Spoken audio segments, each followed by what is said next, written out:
Bonjour à tous, j'espère que vous allez bien. Vous êtes nombreux à me l'avoir demandé, donc on va faire un point sur Novo Nordisk. Apparemment, il y en a quand même quelques-uns qui ont des PRU assez élevés et qui ont été très impactés par la chute du cours de l'action dernièrement.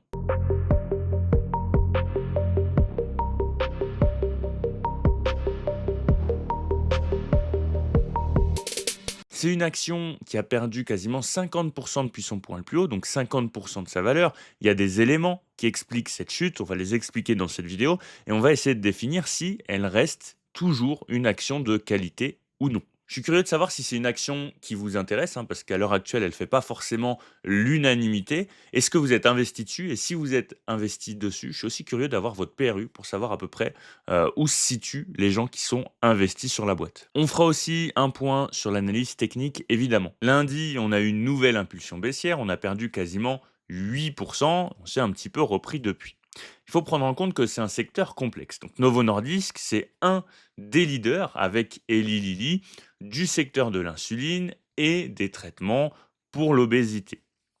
Il faut savoir que jusqu'à maintenant, on a ces 2 gros leaders, Novo Nordisk et Lilly, qui mènent déjà une guerre commerciale, une guerre de l'innovation, mais on a aussi d'autres acteurs plus petits qui cherchent à percer le marché. Et dès qu'il y a une news dans ce sens-là, donc c'est ce qu'on a eu un petit peu avec Zealand Pharma, et ben, dès qu'on a une news dans ce sens-là, il y a de l'inquiétude vis-à-vis des 2 gros leaders qui pourraient être inquiétés de par leur situation concurrentielle et donc ça implique souvent une réaction du marché à la baisse. Il faut aussi prendre en compte que pour qu'un nouveau médicament soit adopté, il y a des phases de test, plusieurs phases de test, hein, et que chaque phase de test va impliquer des résultats qui vont être appréciés positivement ou négativement par le marché. Mais globalement, c'est assez complexe, hein, de faire en sorte qu'un nouveau médicament soit adopté. Il y a une réglementation qui est très rigoureuse, il y a des phases de test qui sont très rigoureuses, ça prend du temps. Et ce qui s'est passé lundi, c'est qu'on a Zealand Pharma, hein, donc une pharma concurrente de Eli Lilly et de Novo Nordisk, qui a annoncé des essais cliniques plutôt concluants sur un de leurs médicaments et qui aurait des avantages par rapport aux médicaments de Novo Nordisk notamment. Donc, on a eu une inquiétude vis-à-vis du marché là-dessus. Et le narratif qu'on a en ce moment sur Novo Nordisk, c'est que la situation concurrentielle exceptionnelle qu'avait l'entreprise il y a 2 ans, eh ben, aujourd'hui, elle est quand même plutôt remise en cause avec des pharmaceutiques qui bûchent sur le dossier et qui vont potentiellement sortir des concurrents efficaces. Donc voilà, une inquiétude du marché, sachant qu'en plus, Zealand Pharma développe aussi une nouvelle molécule concurrente de la molécule qu'utilise, Novo Nordisk avec une action potentiellement, plus longue. Alors pour l'instant, Zealand Pharma sur leur nouvelle molécule, ils sont qu'en phase 2 des tests et donc c'est quand même un processus qui est assez long, qui est assez contraignant. Je crois qu'on anticipe potentiellement, que ça pourrait être, comment dire? Que ça pourrait être validé, en vers 2032. Attention, hein, là, pour l'instant, on a l'impression que le marché ne voit que ce qui sort publiquement, mais il faut aussi prendre en compte que Novo Nordisk, mais aussi Eli Lilly font des avancées, que Zealand Pharma n'a pas encore les moyens industriels ou même commerciaux de Novo et de Eli Lilly et que potentiellement ça pourrait même finir, par devenir des partenaires ou même potentiellement, la cible d'une acquisition. C'est une possibilité, hein. Pour l'instant, Novo et Eli Lilly restent les 2 gros leaders du marché, et il y a pas il y a une multitude de choses à prendre en compte finalement et c'est ce qu'on va voir tout de suite. Heu, on va faire l'analyse fondamentale de Novo Nordisk.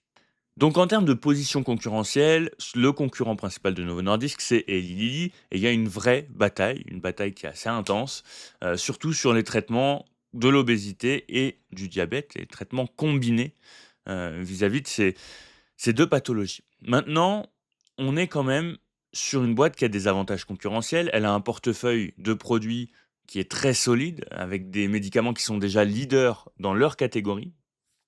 Il y a un pipeline assez riche et des perspectives de croissance qui sont importantes. Là, si on regarde, sur Gurufocus, on est sur du 16 par an sur les 3 à 5 prochaines années et vous le verrez, c'est intégré, c'est pris en compte dans la valorisation, hein, je vous en parle juste après.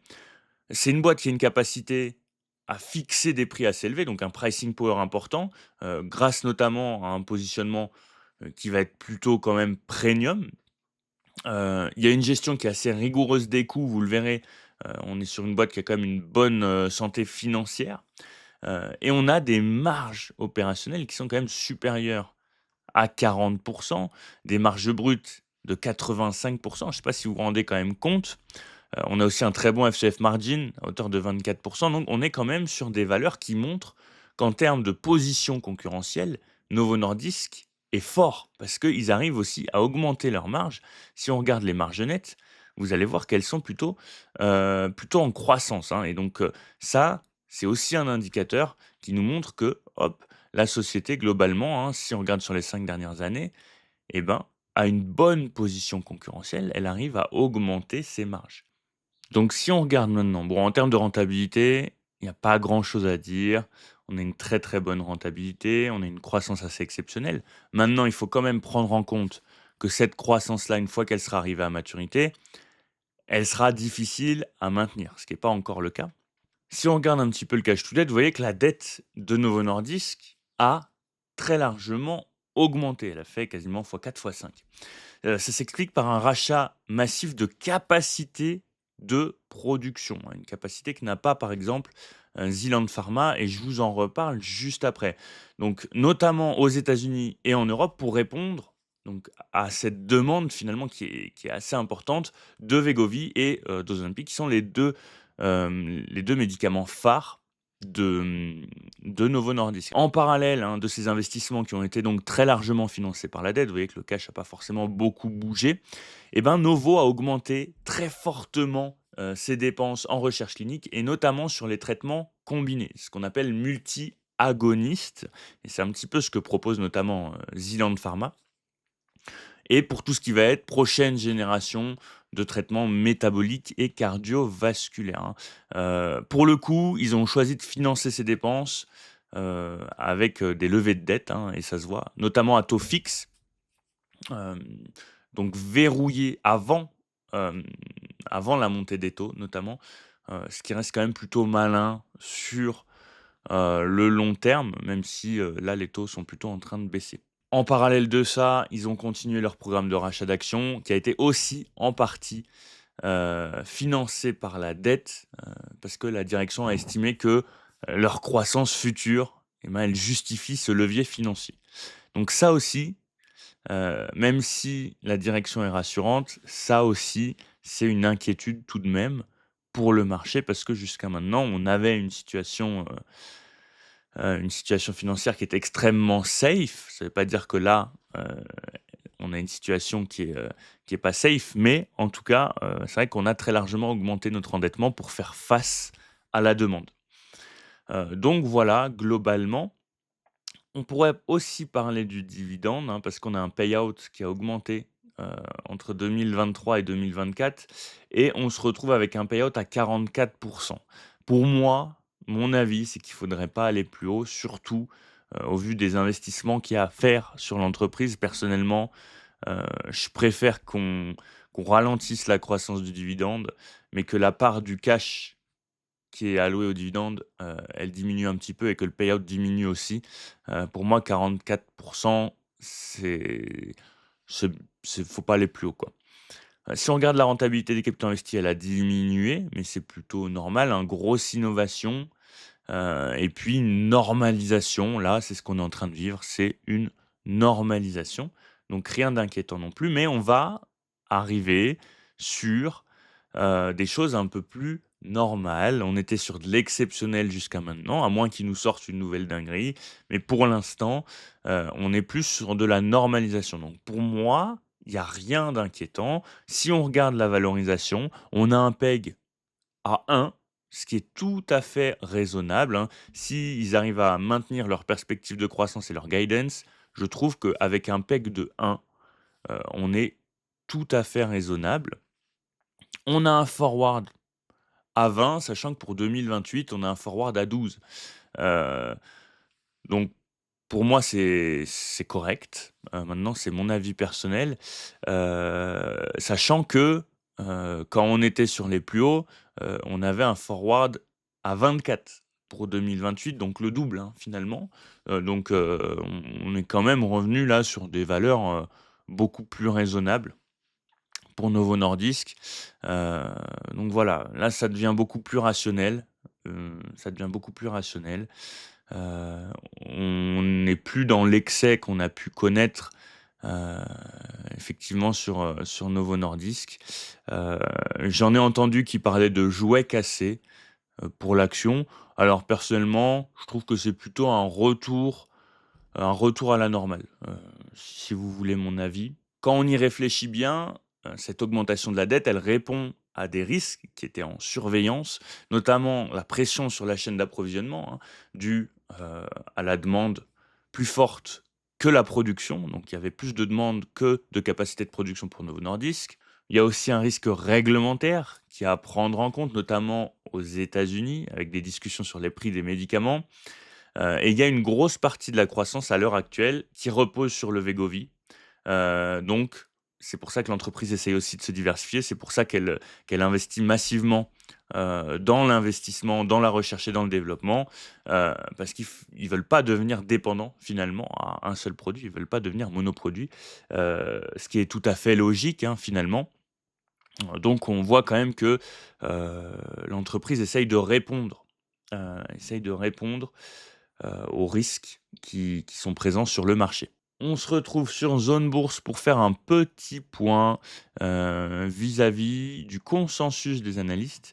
Vous voyez qu'on a un écart par rapport à l'objectif de cours moyen qui est assez important, hein, donc potentiellement, un potentiel de gain, pardon, de 46 par rapport à l'objectif moyen du consensus des analystes. Sachant que vous voyez, on a toujours été assez proche pour Novo, heu, du consensus moyen. Alors effectivement, on s'est peut-être un petit peu emballé, hein, vous voyez que le consensus a beaucoup diminué et là ça se tasse un petit peu. Donc encore une fois pour moi, on revient sur des choses plus normales. On a 11 analystes qui sont sur du acheté, 4 sur du accumulé. On a quand même 2 qui sont vendeurs et 6 sur du conservé. Techniquement, pour moi, on est sur une zone qui a été beaucoup travaillée, une grosse zone de consolidation, notamment en 2020, enfin, pour l'été 2023. Pour l'instant, on arrive à tenir cette zone, un petit peu moins positif. On a cassé la moyenne mobile 200 périodes que vous voyez en blanc et qui avait servi de support à plusieurs reprises. Dans l'histoire, heu le cours de l'action a cassé à plusieurs reprises, hein, la moyenne mobile de 100 périodes. On est en dessous de la zone de neutralité du RSI, donc pour l'instant, ça reste baissier. Maintenant, voilà, une zone à conserver, ce serait, cette zone-là et potentiellement, il faudrait qu'on essaye d'éviter de descendre en dessous des 500 couronnes danoises. Si on regarde un petit peu, le cours en euros, parce que je sais que vous êtes pas mal à être positionné en euros, on a une config plutôt similaire. Hop, on va se le mettre en vert et on va prolonger à droite. OK. On a une config qui est plutôt similaire, hein, ça change pas grand chose. Vous voyez qu'on a cassé différents paliers. On avait, hop, la moyenne mobile, ça doit être la moyenne mobile, 100 périodes, ouais. On avait la moyenne mobile 100 périodes en bleu, et puis là, on est en train de casser potentiellement la moyenne mobile de 100 périodes, donc à voir, en clôture, mais là, on est quand même plutôt bien en dessous. Comme d'habitude, n'hésitez pas à liker, à laisser un petit commentaire sous la vidéo et à vous abonner, ça permet de soutenir mon travail.